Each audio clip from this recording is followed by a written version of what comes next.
바울의 신앙 자세를 본받으라는 제목으로 함께 은혜를 나누고자 합니다.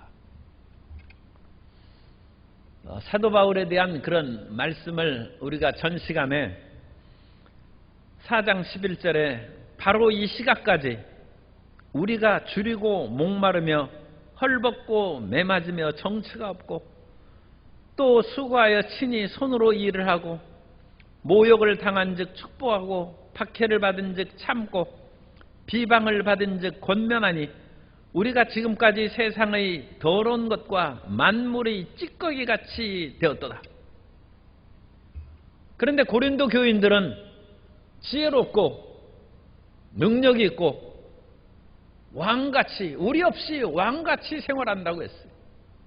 그런데 사도 바울은 오늘 14절부터 21절까지 말씀의 초점이 내가 너희를 본받는 것이 아니고 너희가 나를 본받은 사람이 되라는 것입니다. 사도 바울이 무엇을 본받습니까? 사도 바울은 지금 집도 없고 먹을 것도 없고 고통 가운데 그렇게 살아갑니다. 오히려 고린도 교인들은 배부르고 넉넉하고 왕같이 지내고 있어요. 무엇을 본받습니까? 사도 바울이 무엇을 본받으라는 것입니까? 나는 고생하고 여러 가지 어렵고 힘들게 살아갔는데 내 안에는 하나님이 계시다. 그런데 고린도 교인들은 잘난 척하고 배부르고 왕같이 지내는데 너희는 너희끼리 분쟁이 나서 시끄럽고 하나님이 계시지 않다는 것입니다. 너희 가운데 음행이 있고 부도덕함이 가득하고 서로 소송하고 믿는 형제끼리 안 믿는 세상에 고소하는 그런 일을 하는데 너희에게 자랑거리가 무엇이 있냐?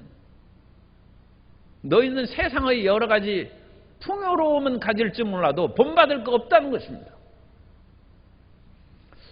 우리가 세상에서 두 극단의 일이 있을 때 무엇을 취하고 살 것인가 우리 마음에 결심을 내리는 것이 좋아요. 이미 그 결론은 성경에 나 있습니다. 육선이 가득한 고기 반찬이 가득한 집에서 다투는 여인과 함께 사는 것보다 움막에서 혼자 사는 게 낫다는 거예요. 결판은 나 있죠. 이 세상에서 하나님 없이 모든 부귀영화를 누리고 악인의 궁정에서 천날을 사는 것보다 하나님이 계신 성전 문지기로 하루를 보내는 것이 낫다는 성경의 가르침이고 그건 하나님의 우리에게 가르치는 결론입니다. 그러므로 나는 하나님 전에 문지기로 사느니 악인의 궁정에서 얼마나 그야말로 풍요롭고 음악이 넘쳐나고 기름진 음식과 산의 진미와 온갖 쾌락이 넘쳐 흐르는 그곳에 나는 살고 싶어. 그럼 이게 문제가 있고 병든 것이죠. 그것은 병에 걸려도 중환병에 걸린 것입니다. 그건 치료받아야 돼. 그러지 나는 이런 것보다 하나님과 함께 있는 것이 낫고 사도 바울은 오늘 그것을 단호하게 얘기합니다. 바로 앞절까지 나는 세상의 더러운 것과 만물의 찌꺼기같이 되었도다. 그럼에도 불구하고 16절에 내가 너희에게 권하노니 너희는 나를 본받는 자가 되라. 이것이 신앙이고 이것이 사도 바울이 우리에게 자랑스럽게 권하는 믿음입니다. 오늘 이 믿음을 가지면 세상을 이길 수 있습니다. 어떤 상황에도 지치고 좌절하지 아니하고 기쁘고 행복하게 살아갈 수 있게 된 줄 믿습니다. 사도 바울은 고난 가운데 이와 같이 하나님을 믿고 담대하게 너는 나같이 살지 말라 그런 말을 할 수도 있죠. 그런데 그렇게 하지 않고 나를 본받는 사람이 되라고 한 것은 하나님을 체험했기 때문입니다. 사도행전 27장 23절 이하에 보면 내가 속한 바 곧 내가 섬기는 하나님의 사자가 어젯밤에 내 곁에 서서 말하되 바울아 두려워하지 말라. 내가 가이사 앞에 서야 하겠고 또 하나님께서 너와 함께 항해하는 자를 다 내게 주셨다 하였습니다. 사도 바울과 함께 배를 탄 276명이 유라굴로의 광풍 가운데 초죽음이 됐어요. 사도 바울이 자기 신세를 한탄하고 내 인생이 어찌 이렇게 험악한고 그럴 만도 한데 사도 바울은 그 어려운 가운데도 하나님 앞에 기도하고 있습니다. 그랬더니 하나님께서 때가 되자 하나님의 사자를 보내서 바울아 두려워하지 말라. 하나님을 체험하고 하나님을 만나. 고생이 같이 있는 것이 아니라 고생 끝에 낙이 있다는 말처럼 고생 끝에 하나님을 만나는 것이 중요합니다. 존 웨슬리가 감리교를 세우고 성령의 충만한 것을 강조한 것은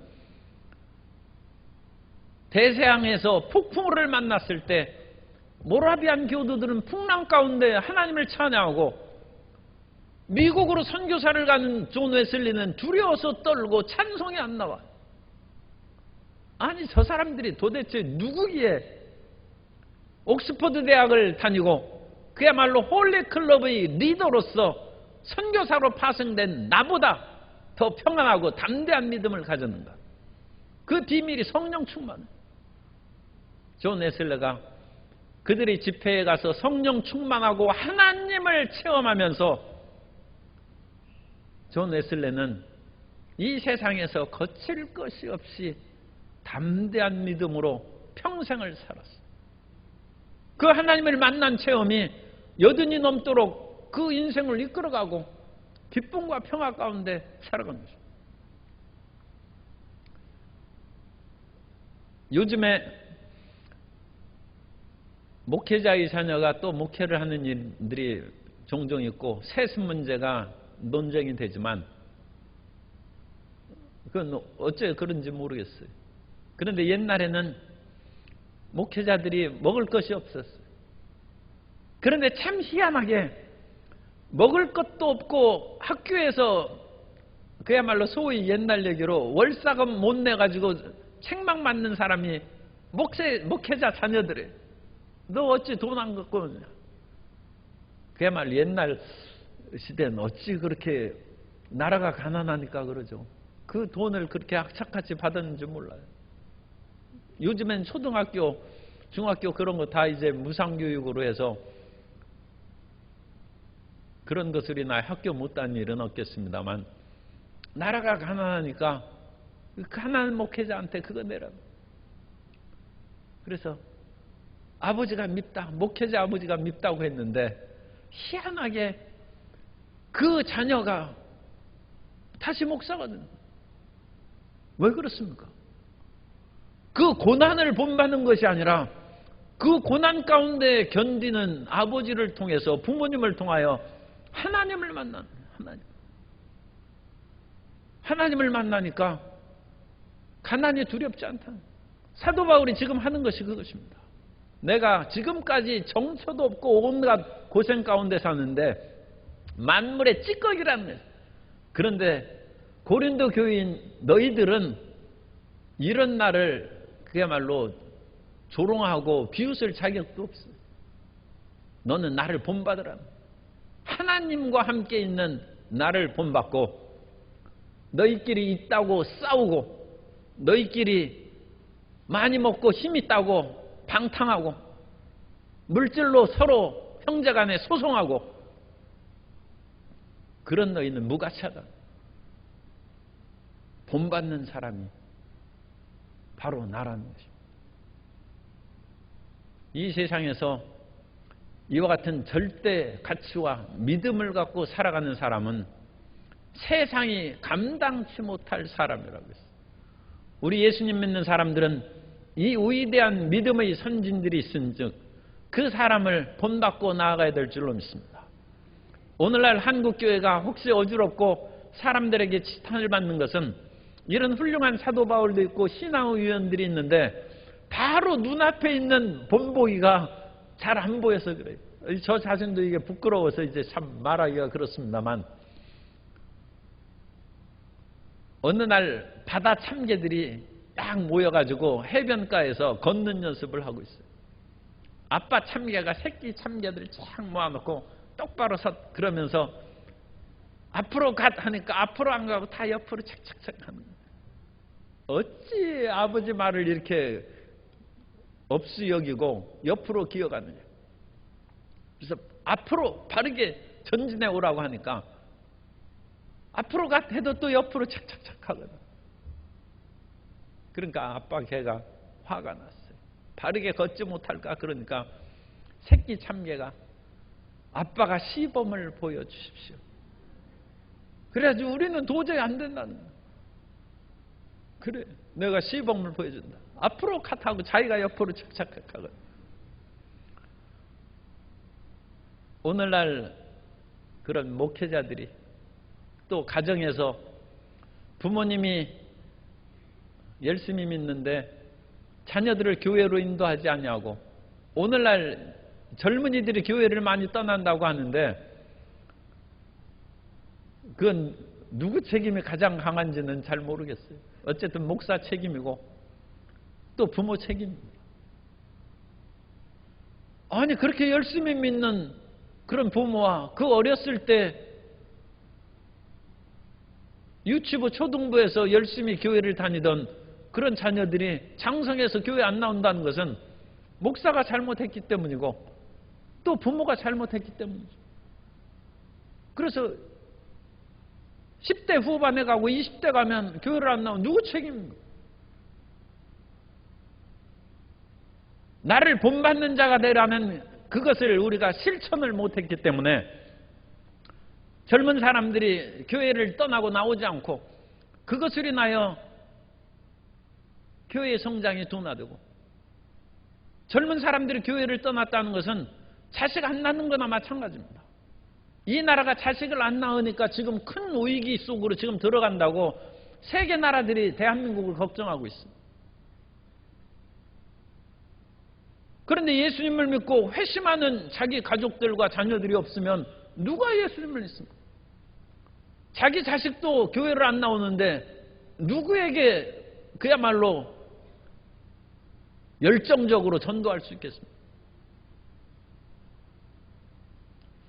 그래서 오늘 우리는 어떠한 어려운 가운데서도 살아계신 하나님을 체험하는 가정이 되고 하나님을 만나게 하는 우리의 교회가 되고 주의 역사하심이 충만한 삶이 되도록 더 힘쓰고 기도해야 될 줄로 믿습니다.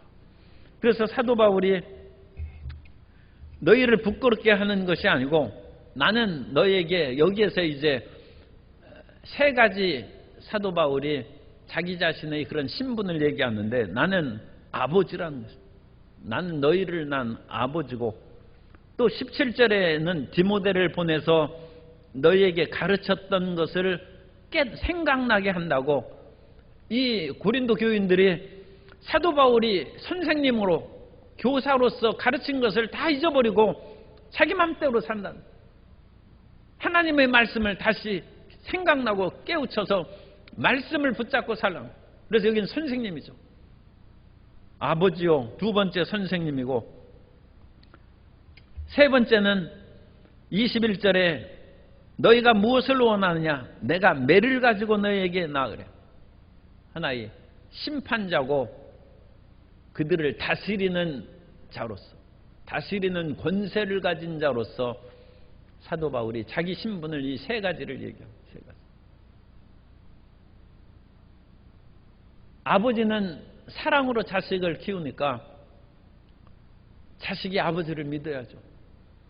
그래서 아버지가 원래 매질하는 것은 인정이 됐는데 오늘날은 이 환경 호르몬이나 세계가 다 이상에 빠져가지고 참 표현을 또 이 거칠게 하는데 정신 나간 부모들이 가끔 있어가지고 자녀를 혹독한 매질을 하고 그러기 때문에 이제는 그렇게 함부로 자식을 때리는 것도 체포될 수 있어요. 그러나 원래는 아버지가 자식을 매질하는 것은 자식을 살리는 것이다.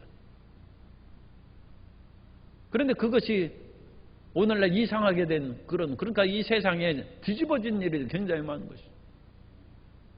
그런데 사도 바울은 내가 아버지라는 것입니다. 그러므로 고린도 교인들이 지금 너희들끼리 혼자 배부르고 왕같이 된 그것을 내가 바로잡아 주겠다. 그 아버지의 권면을 들어야죠. 그리고 나의 삶에 있어서는 너희가 본받을 만한 것이 많이 있으니까 딴 데 기웃거리거나 허튼 생각하지 말고 나를 본받는 사람이 되라는 거예요. 그래서 사도 바울이 나를 본받는 사람이 되라고 하면서 자기 자신을 본받을 명확한 그 예표가 서신서에 몇 군데 나옵니다. 그래서 그 첫 번째가 오늘 읽은 것처럼 온갖 줄이고 목마르고 헐벗고 수고하고 고난 가운데도 하나님을 놓지 않고 믿는 나를 본받으라. 이 사도 바울이 자랑입니다. 아무리 내가 환난을 당하고 우겨쌈을 당할지라도 내 안에 예수 그리스도에 대한 이 사랑의 보배를 빼앗아갈 것이 없답니다. 그러니까 그거 본받으라는 거예요. 내 속에 이 귀한 보배가 있는 걸 너희들이 그거 본받고 그걸 좀 그 비밀을 알아야 되지 않겠느냐. 얼마나 귀한 예수 그리스도의 신앙의 다이아몬드가 내 속에서 찬란하게 빛나고 있는지 본받으라는 거예요. 두 번째는 본받을 것은 뒤에 있는 것은 잊어버리고 앞에 있는 표대를 향하여 전진하는 그 삶의 자세를 본받으라는 거예요. 빌립보서 3장 17절에 보면 형제들아 너희는 함께 나를 본받으라. 그리고 너희가 우리를 본받은 것처럼 그와 같이 행하는 자들을 눈여겨보라. 그래서 이 빌립보서 3장 17절에 본받은 자라고 한 그 앞의 말씀을 읽어보면 사도 바울은 한 일은 잊어버린다는 거예요. 자꾸 옛날 일만 꺼내가지고 자기 공치사하는 사람이 있는데 사도 바울 본받으라는 거예요. 이전 것은 그건 들추지 말라는 거예요. 상 받을 거 있으면 하나님께서 상을 주실 것이고 뒤에 있는 것은 잊어버리고 지금 우리가 살아있는 날 동안에는 나이가 60이 됐든 80이 됐든 100살이 되었든 그리스도의 표대를 향하여 달려가지 자꾸 과거 뒤돌아보지 말라는 것입니다. 사도 바울은 순교하기까지 표대를 향하여 끊임없이 달려갔어요. 우리는 주님 나라 갈 때까지 그리스도의 표대를 향하여 전진하는 삶을 살아야 될 줄로 믿습니다. 자꾸 옛날 일 얘기하지 말아요. 과거 일을. 그러니까 과거도 묻지 말고 과거도 자랑하지 말고 과거를 맨날 생각하면서 하루 종일 과거만 생각하는 사람은 회개해야 돼요. 내일에 대한 꿈을 가지시기 바랍니다. 아브라함 75세가 되어서 본토 친척 아비집을 떠나 내가 내게 지시할 땅으로 가는 위대한 비전과 꿈을 가졌어요. 그 꿈이 99세가 되어서도 없어지지 않았어요. 99세가 되어서도 아브라함에게는 죽은 자를 살리고 없는 것을 있는 것 같이 부르시는 하나님을 믿음으로 믿음이 약해지지 아니하고 그 하나님을 믿었다. 아브라함은 비전과 꿈의 사람. 그걸 100세가 되어서 이삭을 낳은 것입니다. 우리는 끝까지 내일에 대한 소망과 기대의 비전을 가지고 앞에 있는 그리스도의 표대를 향하여 전진해 나아가는 사도 바울을 본받아 가게 되시기를 주님 이름으로 축원합니다.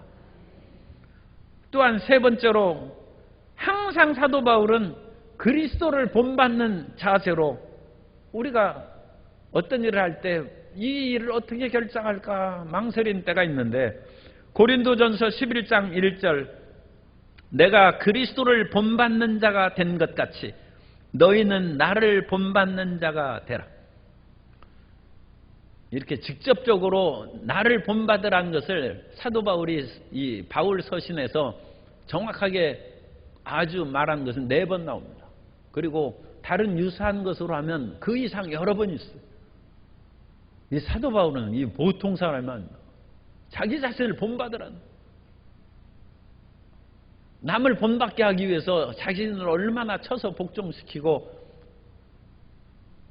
정말 신앙의 순수함을 지키기 위해 노력했겠습니다. 참 사도 바울은 대단한 믿음의 사람입니다.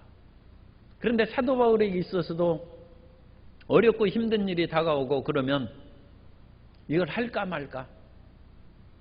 가야 될까 말까? 지금 고난과 가시와 찔레가 있는 그 선교지에 갈까 말까 생각하죠. 그래서 어떤 코로나19 시대에 선교사는 한국에 나왔는데 갈까 말까 하다가 벌써 3년 동안 지금 2년 정도 지금 못 가고 있어요. 다른 사람은 거기서 목숨 걸고 지금 계속 이 어려운 시대에 더 그 사람들을 선교지에서 돌보고 사역하는데 그때 나왔는데 갈 기회가 없고 그런 말미암아 이제 비자 그것도 끝나서 이제 다시 비자를 받고 새로 시작해야 되는 갈까 말까 생각. 그런 망설임 때 주님의 음성을 들어야죠. 사도 바울은 그리스도를 본받는 자로 갔어요.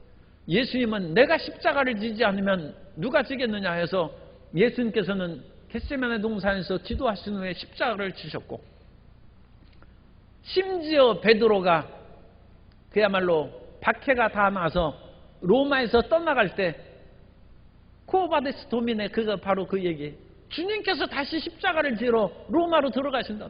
베드로가 깜짝 놀라서 주님 어디로 가시나이까? 그걸 물어보고 내가 도망 나온 로마로 내가 다시 십자가를 지러 간다는 그 말씀을 듣고 베드로가 발걸음을 돌이켜서 순교의 길로 가는 그리스도의 본을 받는 하나님의 본을. 우리 생각대로 사는 것은 이전으로 끝난 것이고 이제는 내 안에 계신 그리스도의 음성을 내 안에 계신 성령의 음성을 듣고 순종하며 살아가는 저와 여러분 되어야 될 줄로 믿습니다. 그것이 예수 믿는 삶이고 그것이 행복한 삶이고 그것은 자랑스럽게 우리 자손들에게 우리의 후학들에게 후배들에게 내가 그렇게 믿은 것처럼 나를 본받는 자가 되라는 아유 얼마나 그 배짱 있고 자부심이 있어. 또한 환난 속에서도 말씀을 항상 붙잡고 산다는 것입니다. 환난이 다가오면 두려워하지 말고 성경을 찾아 읽으시기 바랍니다. 데살로니가전서 1장 6절에 또 너희는 많은 환난 가운데서 성령의 기쁨으로 말씀을 받아 우리와 주를 본받는 자가 되었으니 환난 가운데 여기저기 뛰어다니고 동네방네 참 돈 빌리러 다니고 그러지 말고 말씀을 받은 후에 돈 빌려야 그것도 잘 빌릴 수도 있어. 참 말을 또 희한하게 그렇게 됐습니다만 어쨌든 공연히 초라하게 돈 빌리고 그런 식으로 살지 말고 배짱 있게 빌리는 것은 하나님의 말씀이 우리 속에 임하면 사람들이 도와주는. 어쨌든 환난 가운데 성령의 기쁨으로 말씀을 받아 우리와 주를 본받는 자가 되었으니 사도 바울을 본받는 것은 어려울 때 말씀을 받아서 그 말씀으로 환난을 극복하고 용기와 위로를 받는 것이 바울을 본받는 것. 그리고 환난 가운데 말씀을 받아서 이기고 살아가는 것을 자식들이 보면 그걸 본받는 것이죠. 아, 저게 믿음이구나. 저게 신앙이구나. 그래서 그 자녀들이 환난 가운데 신앙을 잃지 않습니다. 그 환난 가운데 오히려 더 기도하고 성경을 읽는 자녀가 되고 우리의 가르침을 받는 그런 후배들이 되는 거예요. 구역에서도 그와 같이 그것을 가르쳐요. 구역에서 구역장과 조장이 그 놀라운 신앙, 우리 권사님들이 그 신앙은 세계 최고의 신앙이에요. 그런데 그 세계 최고의 신앙을 자기 자식들과 또 구역 식구들에게 그걸 다 전수해야 돼요. 어떤 상황에도 불구하고 말씀을 붙잡고 기도하며 승리한 그 신앙이 물려져야지. 그거 물려지지 않으면 고려청자의 그런 비색을 만드는 비법이 사라져버리는 것처럼 그건 안타까운 거예요. 그것을 전해주고 본받는 자가 되면 대를 이어서 하나님을 믿는 가문이 되고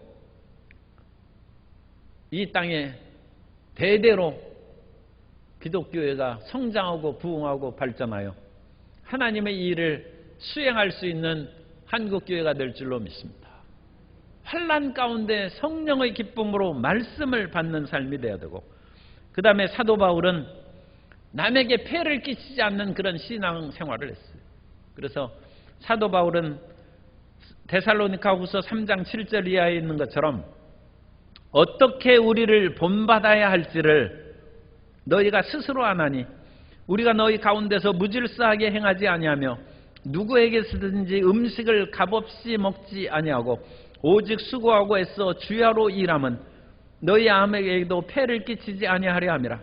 우리에게 권리가 없는 것이 아니오 오직 스스로 너희에게 본을 보여 우리를 본받게 하려 함이니라. 남에게 신세지는 삶을 사도 바울이 안 살았어. 그것도 본받을. 그래서 사도 바울은 힘들고 어려운 속에서도 천막을 만들어서 그것을 팔고 그것으로 선교비를 마련해서 생활하고, 남을 기대거나 신세지잖아. 이런 여러 가지 본받는 중요한 상황이 있기 때문에 사도 바울은 담대히 자신을 본받는 사람이 되라고 말씀하고 있습니다. 그리고 이러한 사도 바울의 그런 행함과 태도를 너희가 온전히 다시 돌이켜서 받아들이지 않으면 내가 너희에게로 다시 갈 거랍니다.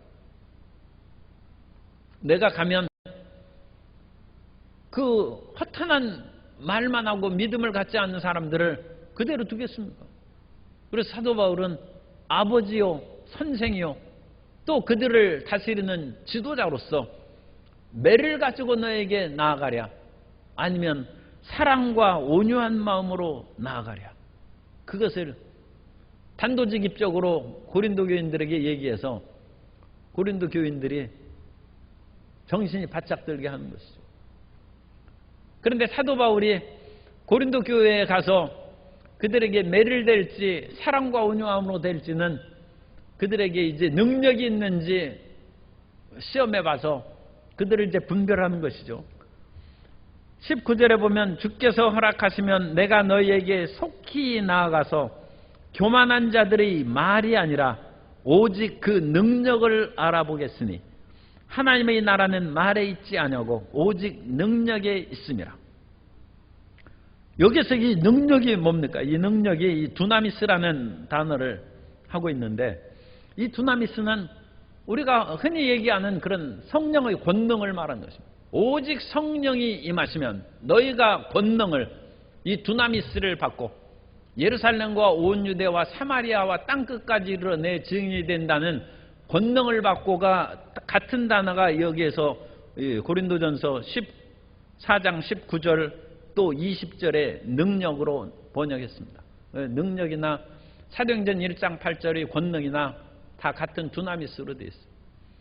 그래서 이 권능을 생각하면 우리가 죽은 자를 살리고 병든 자를 일으키는 그것만을 권능으로 생각할 수 있는데 그것도 큰 권능이죠.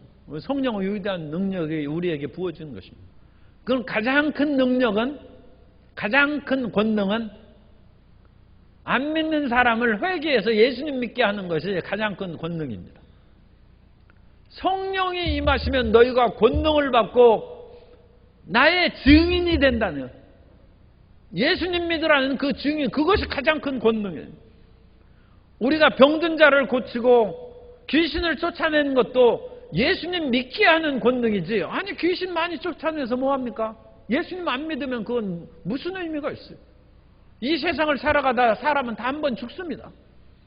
아프다가 죽을 수 있고 건강하다 살게 죽을 수도 있는데 아픈 사람을 치료하면 예수 믿어야죠. 그것이 참다운 권능인 줄로 믿습니다. 그러므로 우리가 가족들을 위해서 치료를 위하여 기도할 때 반드시 각서 쓰게 해야 돼요. 치료받으면 교회 나오고 예수님 믿겠다고 하나님이 구원하셔야 되지 자기 마음에 결단한다고 해서 그게 사람 뜻대로 되는 것은 아닙니다만, 그래도 사람이 그런 각오를 해야죠. 주님 나의 병을 고쳐주시면 나는 반드시 예수님 믿고 교회 다니고 충성되이 살겠습니다. 그럼 하나님께서 불쌍히 여기시고 하나님이 고쳐주실 수 있는 것이죠. 예수님 믿게 하는 그 권능이, 회개케 하는 권능이 가장 큰 권능이에요. 그러므로 이 세상에서 하늘에서 불이 떨어져서 그게 무슨 불규정한 화산 폭발하면 끊임없이 불덩이 떨어져요. 화산 폭발에서 떨어진 하늘에서 불이 내려온다고 그것이 무슨 의미가 있어요? 하늘에서 불이 떨어진 것을 보고 성경 말씀이 진짜구나 하고 예수님을 믿어야 그것이 정말로 유익한 권능이 될 줄로 믿습니다. 끊임없이 예수님을 믿으니까 형제 자매여 서로 사랑하고 화목하자, 말로만 그렇게 하는데 자기에게 바늘끝만한 그런 것으로 손해를 끼치고 화를 내서 언쟁한 사람은 절대 용서 안 해요. 그리고 토라져서 원수가 됐어요. 그게 무슨 능력이 있어요? 그 모든 예수님 믿고 살아간 그것은 다 헛것입니다. 아니, 같은 하나님의 형제 자매요, 주의 일꾼들끼리도 용서하고 사랑하는 능력이 없으면서 어디 가서 하나님의 화해와 능력을 얘기합니까? 무능한 것이죠. 교만한 말만 하는 거예요.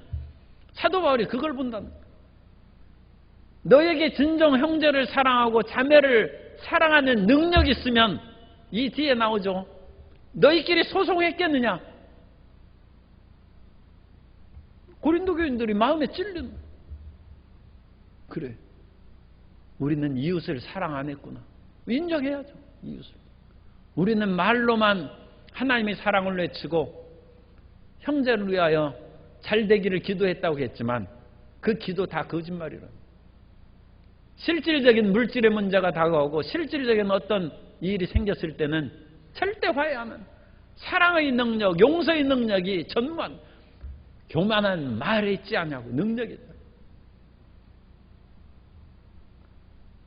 사람이 군에 가면 외로워가지고, 내가 교회에 있던 사람도 군 시절에 그 부인이 찾아와가지고 그냥 붙잡혀서 결혼했다. 그때 면회 오지 말지, 그 면회를 왜 왔느냐. 그런데 이제 형제보다는 그 부인이 더 좋아했던 것 같아요. 그래가지고 군에 간 남자를 공격해야 돼. 오늘날 시대는 또 너무 모든 것이 개방되어서 그것도 이제 적절하지 않지만, 옛날에는 군에 간 남자를 사로잡기가 쉬워요. 왜냐하면 마음이 외롭고 비어 있으니까. 그래서 거기에는 그냥 가기만 하면 다 선녀처럼 보여요.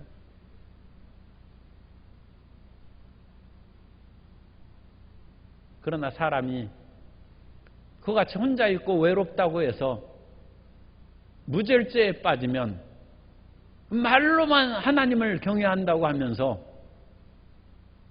경건의 능력이 없는 거예요. 너에게 능력이 있느냐?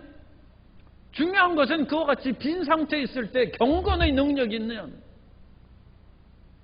너희 가운데 심지어 음행이 있다고 하는데 고린도 교인들이여, 교만한 말만 하지 말고 너희에게 경건의 능력이 있는지 살펴보라는 거예요.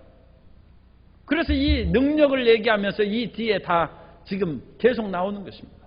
이 고린도 교회의 문제들이 이 속에 다 들어가 있는 것입니다. 그리고 그것은 오늘 우리에게도 주는 교훈입니다. 과연 내가 나에게 죄짓고 해롭게 한 사람을 이해하고 용납하는 사랑의 능력이 있는가? 내가 모든 것이 풍족하고 따뜻하고 사랑이 차 있을 때는 절대 음행에 안 빠집니다. 그런데 외로울 때, 마음이 비어 있을 때 경건의 능력이 있는가? 말로는 서로 다 내게 베풀고 갚겠다 하지만 진짜 물질이 문제가 있을 때 형제끼리도 소송하는 거예요. 많이 있지 않습니까? 과연 그런 능력이 말레 아니라 있는가? 그것을 사도 바울이 살펴보겠는데 이미 판정은 내렸어요. 이 뒤에 나오는 6장, 7장, 8장 나가면서 너희에게는 경건의 능력도 없고 소송으로 이해하고 용서하는 능력도 없고 말뿐이지 아무런 능력도 없는데 어찌 왕같이 그렇게 하고 있느냐. 완전 그야말로 케이오페. 고린도 교회에 있는 케이오페랍니다. 그러니까 사도 바울은 이제 담대히 얘기합니다. 너희가 보기에 나는 아무것도 없고 지금도 줄이고 만물이 찢겨가기 같이 되지만 나에게는 용서의 능력이 있고 경건의 능력이 있고 내 안에는 예수 그리스도가 계시다. 그러므로 너희는 나를 본받는 자가 되라는 것입니다. 우리 모두 그런 본받는 신앙이 되어서 가정과 이 사회의 귀감이 되는 모든 성도 여러분 되시기를 예수님 이름으로 축원합니다.